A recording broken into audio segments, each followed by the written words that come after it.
The orcs of the Iron Vale were known by rumor long before they were known by truth. Travelers spoke of tusks and thunderous voices, of green-gray skin and strength that split stone. They did not speak of the orcs' songs, low and old as the mountains, or of the way they planted barley along the river bends so the soil would not erode. They did not speak of the care with which orcish hands mended broken tools, or the reverence they showed the bones of their ancestors. Leora had heard the rumors. She had also heard hunger in her village. The drought had taken 3 seasons from the lowlands, and the wells ran shallow. When the council argued, and the merchants raised their prices, Leora packed a bag and followed the river upstream. She had maps copied from her father's old books, maps that showed a fork in the river where the Iron Vale began. Beyond that fork, the parchment faded into guesses and warnings. On the 4th morning, she crossed the fork.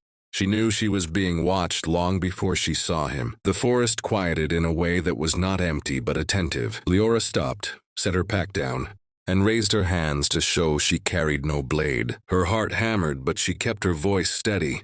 "I'm not here to steal," she said to the trees. "I'm here to ask." A branch cracked. He stepped into the light as if it belonged to him. He was taller than any man she'd known. Broad-shouldered, his skin the color of wet stone with a green cast where sunlight touched it. A scar traced one cheek like a pale leaf vein. His eyes were amber, clear and sharp. He wore leather and woven bark, and a heavy hammer hung at his side, its head etched with symbols she didn't recognize. He studied her with a stillness that felt ancient. "What do you ask?" he said, his voice deep but careful like someone handling glass. Leora swallowed. "Water rights grain a trade. Our wells are failing." Silence stretched. Somewhere a bird resumed its song. "I am Karuk, son of Dren," he said at last, "warden of the South Path. You walk alone into Iron Vale. That is brave." "Desperate," Leora corrected and surprised herself with a small smile. Karuk's tusks showed just slightly. Often the same. He did not take her prisoner. He did not send her away. Instead, he walked beside her along the river path, far enough that she could breathe, close enough that she felt protected. The Iron Vale opened like a bowl between the mountains, green where the river fed it, terraced with careful hands. Orc children ran along the banks, laughing, their voices bright. Elders sat beneath stone arches, carving and singing. Leora's chest tightened. This was not the place of monsters she'd been promised. The council stone, Karuk spoke for her. He translated her words into the iron tongue, rich with rhythm. The elders listened. They asked hard questions. They did not laugh at her maps or her hope. Trade was agreed upon by sunset. Barley for salt, water access at certain bends, a promise to send healers when the snows melted. When the council dispersed, Karuk walked her to the guest house, a long, low building warmed by a hearth. "You should rest," he said. "Tomorrow we will mark the river bends." "Thank you," Leora said, and meant more than the words could carry. Days passed. Work filled them. Leora learned the cadence of Iron Vale life, the way the orcs honored effort and honesty. Karuk showed her the old stones that tracked the river's moods, the way the mountains breathed weather. He listened when she spoke of the lowlands, of her mother's garden and her father's books. Trust grew, quiet and steady. One evening, as the sky bruised purple, Leora brought Karuk a bundle wrapped in cloth. "For you," she said. Inside lay a book, its spine cracked but intact. "Stories of rivers," she said. "My father's favorite." Karuk traced the letters as if they were runes. "We keep stories by voice," he said. "But I would like to learn this way too." They sat by the fire and shared the book, Leora reading aloud, Karuk sounding the words after her, patient and earnest. Their shoulders brushed. Neither pulled away. When the first rain came, sudden, generous, the valley breathed as one. The river swelled, clean and bright. Leora laughed, tears mixing with rain, and Karuk laughed with her, a sound like rolling stone. "You could stay," he said, not as a command but an offering, "or you could go and return. Iron Vale remembers its friends." Leora looked at the river, then at him. "I think," she said slowly, "that some paths are meant to be walked more than once." Karuk inclined his head, a gesture of respect among his people. In his amber eyes she saw the same choice reflected. Careful, hopeful, real. The mountains listened. The river carried the promise forward. Leora stayed through the rains. At first, she told herself it was practical.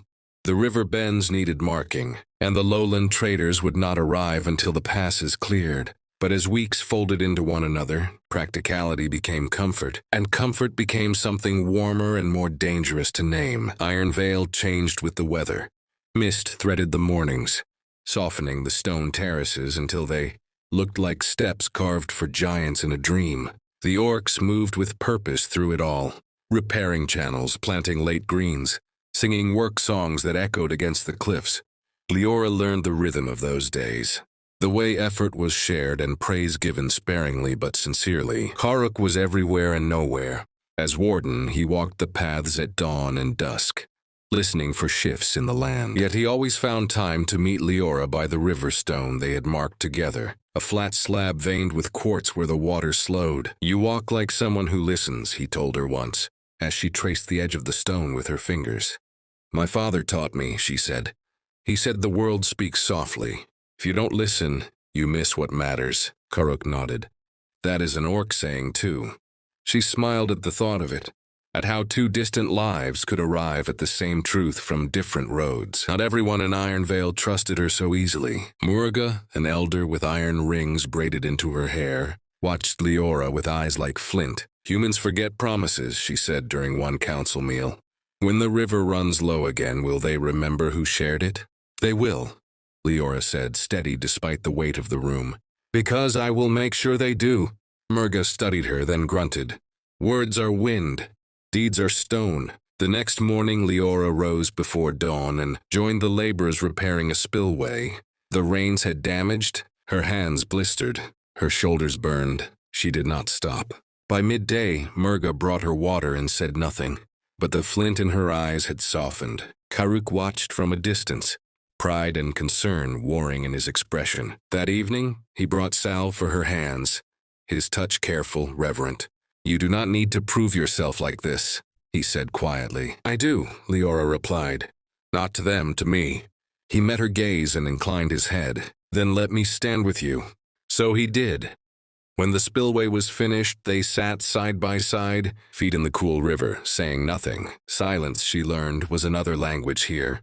As summer leaned toward its end, trouble came down from the northern ridge. The scouts returned with hard faces. A rival clan had crossed into disputed stone fields, claiming ancient rights. Stone fields meant iron veins, and iron meant power. The council gathered, voices low and urgent. "We will speak first," Murga said. "Then we will stand." Karuk was chosen to lead the delegation.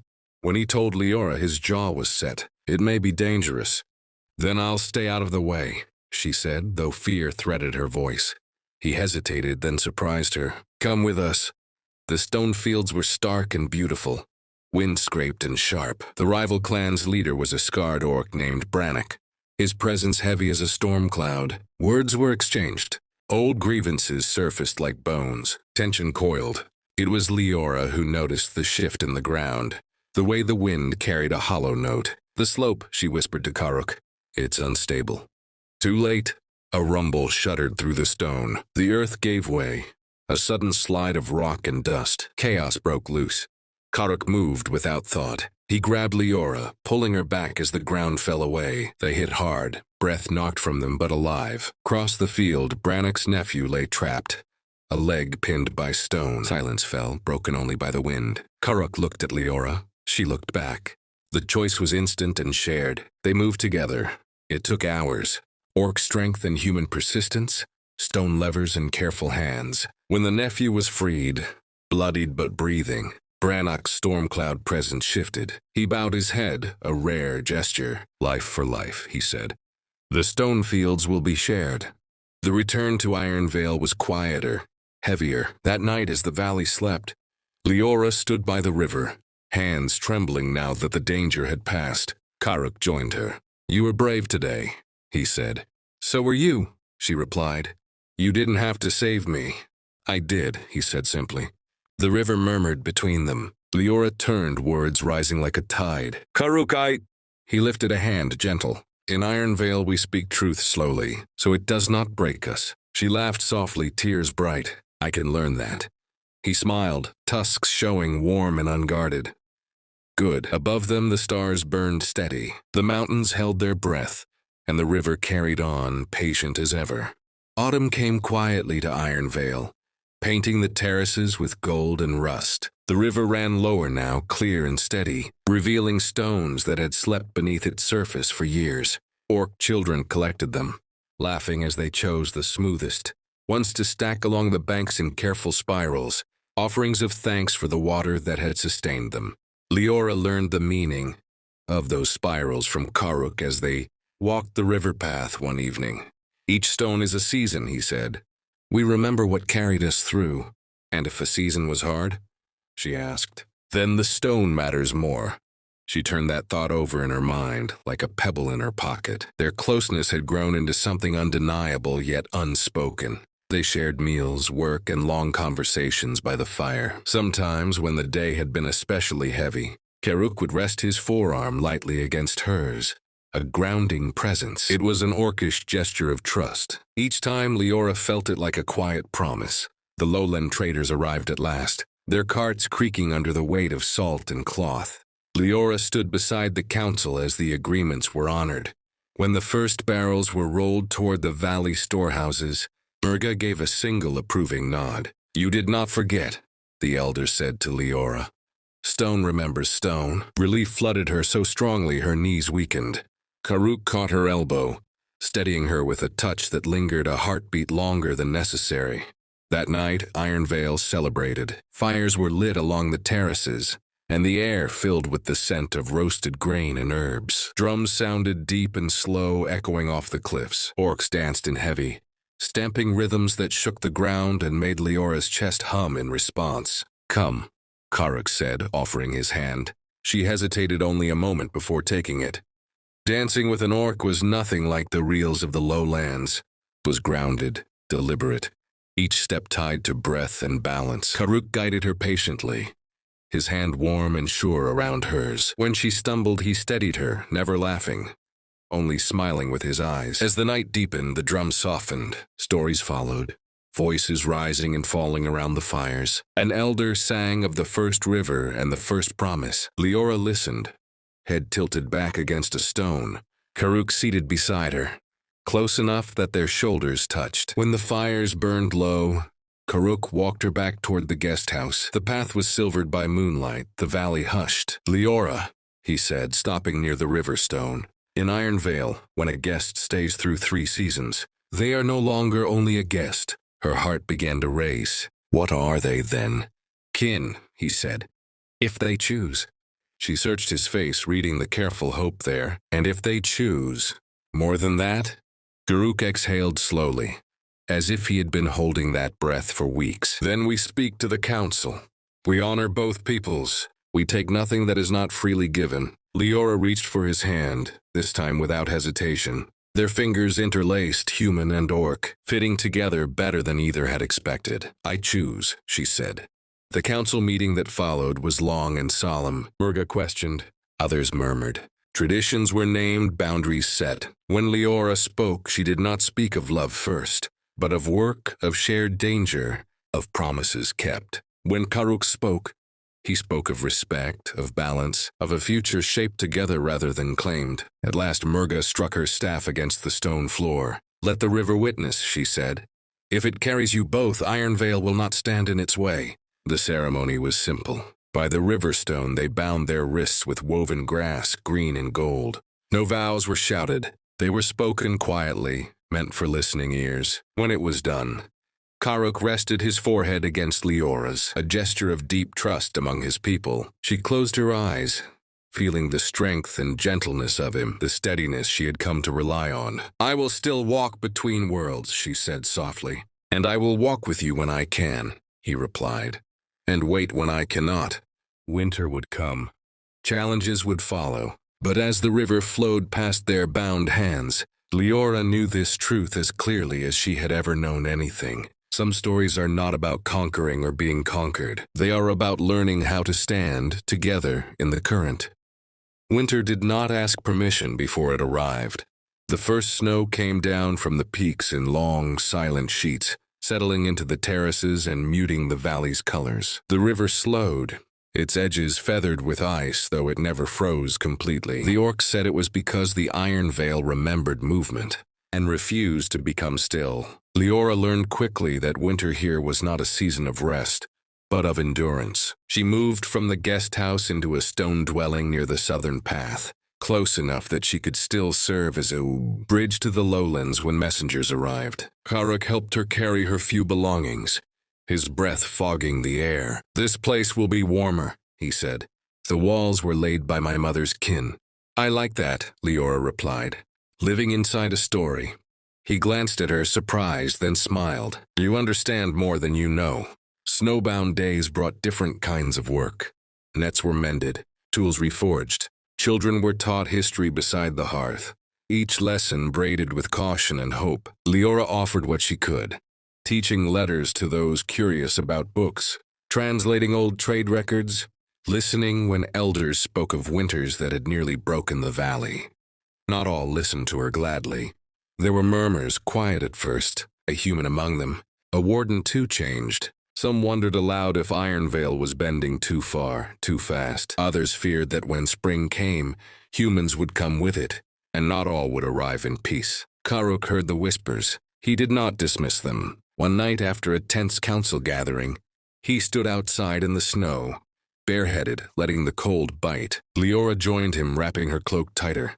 "You don't have to carry this alone," she said. "I do," he answered, then corrected himself. "But I do not have to pretend it is light." She rested her head against his arm. "In the lowlands, we fear what we don't understand. Sometimes we dress fear up as wisdom." Karuk snorted softly. "Here we call that old stone thinking." Winter deepened. Supplies ran thinner than expected when an avalanche blocked the northern pass. Iron Veil tightened its belt, measuring grain carefully. When a fever swept through the children's dwellings, Leora worked alongside the healers, boiling herbs, cooling hot skin, refusing rest. On the third night, exhaustion took her. She collapsed by the hearth, hands shaking. Karuk lifted her as if she weighed nothing, carrying her to her sleeping mat. He stayed there, watching over her, his presence a steady anchor, as she drifted in and out of uneasy dreams. When she woke, her head rested against his chest. He was awake, eyes open, unmoving so as not to disturb her. "You should have woken me," she murmured. "You needed sleep more than I needed comfort," he replied. Her throat tightened. "That's not fair." "No," he agreed gently. "But it is true." The fever broke. The pass was cleared. Iron Veil endured. Then came the message from the lowlands. A messenger arrived half-frozen, bearing word that a new council had risen, one less inclined toward cooperation. Some argued that Iron Veil's water should be claimed by force if agreements failed. Anger rippled through the valley like a struck drum. "We warned this would happen," a voice shouted during council. "Humans take and take." Leora stood, heart pounding. "Not all of us," she said, "and not without consequence." "Easy to say when you stand protected," another retorted. Karuk rose beside her, his voice cutting through the noise. "She stands because we allow it, and because she has earned it." Silence fell. The decision was made to send an envoy before steel followed words. Leora was named among them. That night she and Karuk stood again by the river stone, snow crunching beneath their boots. "This path may pull us apart," Leora said quietly. "Or prove how strong it is," Karuk replied. She took his hands, pressing her forehead to his chest, breathing in the familiar scent of smoke and winter air. "If I don't return, you will," he said firmly. "But if you do not, Iron Veil will remember you as kin." She looked up at him, eyes bright with unshed tears. "And you?" "I will walk the south path," he said, "and wait." The river murmured beneath the ice, carrying their reflections downstream, toward whatever spring would bring. The road back to the lowlands felt longer than Leora remembered. Snow thinned as the valley widened, replaced by cold rain that soaked her cloak and weighed down her boots. The envoy traveled with care. 2 Iron Veil elders, a pair of wardens, and Leora at their center, marked by the woven grass band at her wrist, now dried and pale with winter. Villages appeared, then fields scarred by frost. People stared. Some whispered. By the time the council hall rose into view, Leora's jaw ached from holding herself steady. The new council sat beneath banners freshly stitched, their colors bright, their faces guarded. Merchants hovered near the walls, Guards stood too close. Leora spoke when she was invited, and when she was not. She spoke of treaties honored, of grain shared in lean months, of a valley that asked for balance, not surrender. She spoke of the landslides, the shared rescue, the way old enemies had chosen stone over blood. Some listened, others folded their arms. "You would have us rely on orcs," one counselor said coolly. "Creatures who could close the river on a whim." "They could," Leora replied. "And they haven't." A murmur rippled. Negotiations dragged on for days. Threats were couched in careful words. Offers were made, then withdrawn. Leora learned quickly who sought peace and who profited from fear. On the fourth night, she met secretly with traitors who had benefited from Iron Veil's honesty. They spoke quietly, nervously. But when morning came, they stood and spoke publicly too. The council shifted grudgingly. A compromise was reached. It was fragile. It would require trust. When Leora left the hall, relief and dread tangled in her chest. She had delayed war. She had not ended it. The return journey was harder. Storms rolled down from the peaks, slowing their progress. On the last night before Iron Veil, Leora dreamed of the river rising, of ice breaking free. She woke to shouting. The river had swelled with sudden meltwater, tearing at its banks. A spillway upstream had failed. Water roared toward the lower terraces. They ran. Orcs moved with practiced speed, hauling stone, redirecting channels, shouting warnings. Leora joined them without thought, cold water numbing her legs as she helped brace a barrier. Then she saw Karuk. He was at the failing spillway, straining against a boulder wedged at a terrible angle. Another surge would break it loose and send it crashing into the terraces below. "Karuk," she shouted. He looked up, eyes locking on hers. In that instant, fear vanished, replaced by something fierce and bright. "Go back," he roared. She didn't. Together, they wedged iron bars beneath the stone, muscles burning, breath tearing from their lungs. The river surged again, but this time the boulder held. Slowly, agonizingly, it settled into a new, safer channel. When it was done, they collapsed onto the wet stone, laughter breaking out of them, wild and disbelieving. "You never listen," Karuk said between breaths. "I do," Leora replied. "I just don't always obey." He laughed harder at that, then grew quiet. "You came back. I told you I would." The council met at dawn. News of the negotiations spread quickly. Some grumbled, others nodded. Murga listened, eyes sharp. "At least this," she said finally. "The river still runs, and it runs because we chose to speak." That night, Karuk and Leora stood once more by the river stone. He took her hands, pressing them against his chest. "Stay," he said, not as a request, but a hope. "I will," she answered. "But I will also walk when I must." "That is who you are," he said. "And this is who we are becoming." Spring would come soon.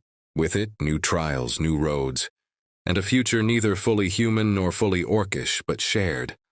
The river flowed on, carrying stone and wildflower alike, shaping them both.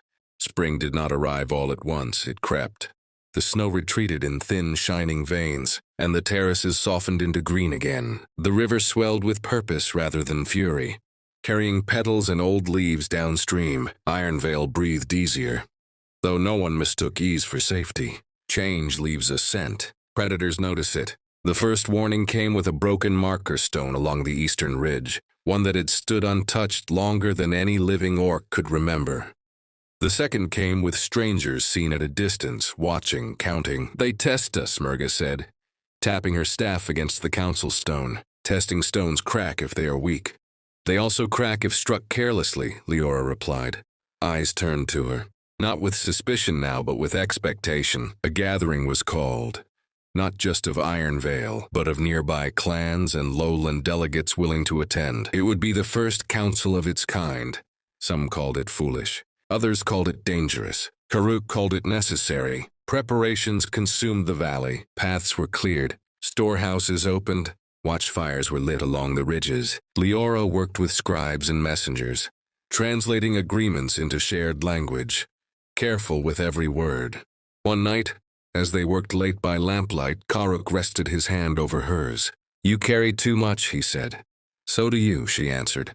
He studied her, then spoke a truth he had been holding back. "If this council fails, some will demand blood, and they will name me first." Her breath caught. Because you changed. Because I chose, he said. And because I would choose again. She leaned into him, forehead against his collarbone. Then so would I. The council opened beneath open sky. Orcs arrived first, their presence grounded and quiet. Then humans, uneasy, glancing at the cliffs. The air thrummed with tension as Murga struck the stone and called for silence. Speakers rose. Old grievances surfaced like ghosts. Accusations flared, then cooled. Leora spoke last, her voice steady but carrying. We stand at a river, she said. Not just of water, but of choice. We can build walls and fight over who controls the current, or we can shape channels together, knowing floods come whether we want them or not. A lowland counselor stood, and if one side breaks faith, then the others stand together, Karuk said, rising beside her, not as masters, as witnesses. It was Brannock who sealed it. The scarred clan leader stepped forward and placed a stone at the center of the circle. Life for life, he said again. Stone for stone. Shared ground. One by one, others followed. Not all. Some left before the final words were spoken. Leora watched them go, fear curling in her gut. That night, the attack came. It was swift and brutal. A splinter group, armed and desperate, struck at the southern path, hoping to fracture Ironvale before alliances could hold. Alarms rang. Firelight flared against stone. Karuk ran toward the danger without hesitation. Leora followed until Murga seized her arm. No, the elder said fiercely. Your place is here. Then let me do something, Leora pleaded. Murga's eyes hardened, then softened. She pressed the staff into Leora's hands. Then stand. Leora climbed the council stone as chaos thundered below. She raised the staff and shouted, her voice carrying farther than she thought possible. Stand with Ironvale. Orcs rallied. Humans who had not fled took up tools, shields, anything at hand. The attackers faltered, shocked by resistance where they had expected fracture. By dawn, it was over. The cost was real. Blood darkened the snowmelt. Wounds were bound. Names were spoken quietly. Karuk returned at sunrise, limping, alive. Leora ran to him, gripping his arms, pressing her face into his chest as if to make sure he was solid. He held her just as tightly, breathing her in. You stood, he said hoarsely. So did you. The council reconvened that afternoon. This time there was no argument. Ironvale would not stand alone again. In the days that followed, stones were laid at the river bend, marking a new crossing. Not a border, but a meeting place. Murga oversaw it personally. For those who come after, she said. So they remember what was chosen here. On the first truly warm evening of spring, Karuk and Leora stood by the crossing. He removed the old woven band from her wrist and replaced it with a new one, braided with iron thread and river grass. This binds you to Ironvale, he said, if you still choose it. She smiled, eyes bright. I choose us. The river flowed on, carrying the marks of winter away, shaping a future neither simple nor certain, but shared. Years later, travelers would say the Ironvale felt different. Not softer, not weaker, but steadier. Spring deepened into summer, and the crossing at the river bend became a place of voices instead of weapons. Traders paused there to share news. Children from different peoples skipped stones together, arguing over whose flew farther. The marker stones were added slowly, each one laid with intention, each one a memory made solid. Change did not come without resistance, never does. There were skirmishes on distant roads, harsh words spoken in halls far from the valley. But Ironvale held. Not because it was untouched by conflict, but because it had learned how to bend without breaking. Leora became known as the River Speaker. She did not rule. She did not command. She listened. When disputes arose, she asked questions that slowed anger. When treaties frayed, she reminded both sides of the cost of forgetting. Her presence shifted rooms the way a steady current shifts sand. Subtly, inevitably, Karuk remained warden of the South Path, though his duties changed. He walked less with hammer raised and more with hands open, greeting envoys, escorting caravans, standing silent and immense beside council stones where his very presence reminded others of consequence. Together, they learned what it meant to share a life that crossed worlds. Some nights were quiet. They sat by the hearth, Leora reading while Karuk carved stone, the rhythm of their breathing enough. Other nights were heavy with argument and fear, with choices that had no clean answers. They did not always agree. They did not always win. But they stood. When Murga finally laid down her staff, it was Karuk she called forward. And Leora she named as witness. Stone does not last because it is unchanging. The elder said to the gathered valley. It lasts because it remembers what shapes it. Her passing was marked by 1,000 stones placed along the river, a path of memory stretching farther than the eye could see. Time moved on. Ironvale grew. Not larger in land but richer in story. Orc children learned letters beside human numbers. Lowland healers traded knowledge with mountain herbalists. Songs blended, old rhythms carrying new words. The valley did not lose itself. It expanded. On a warm evening many summers later, Leora and Karuk returned to the first river stone where they had marked the bends together. The quartz still caught the light the same way. You could have gone back, Karuk said quietly. Many times. I still could, Leora replied. Yes, he agreed. But you stay. She leaned into him, her head fitting beneath his chin, as if the world had shaped them for this exact alignment. So do you. They had no grand monument, no single moment carved larger than the rest. Their legacy was quieter than that. It lived in the way disputes were spoken instead of struck, in the way borders softened into crossings, in the way a valley once feared became a place others sought for counsel. When they were old, when Karuk's steps slowed and Leora's hands trembled as she wrote, they walked the river path one last time together. Children ran past them, laughing, barely noticing the pair whose choices had shaped the ground beneath their feet. The river flowed on. It always would. And long after their names faded from spoken memory, the stones would remain, holding the shape of a story not about conquest or surrender, but about choosing again and again to stand together in the current,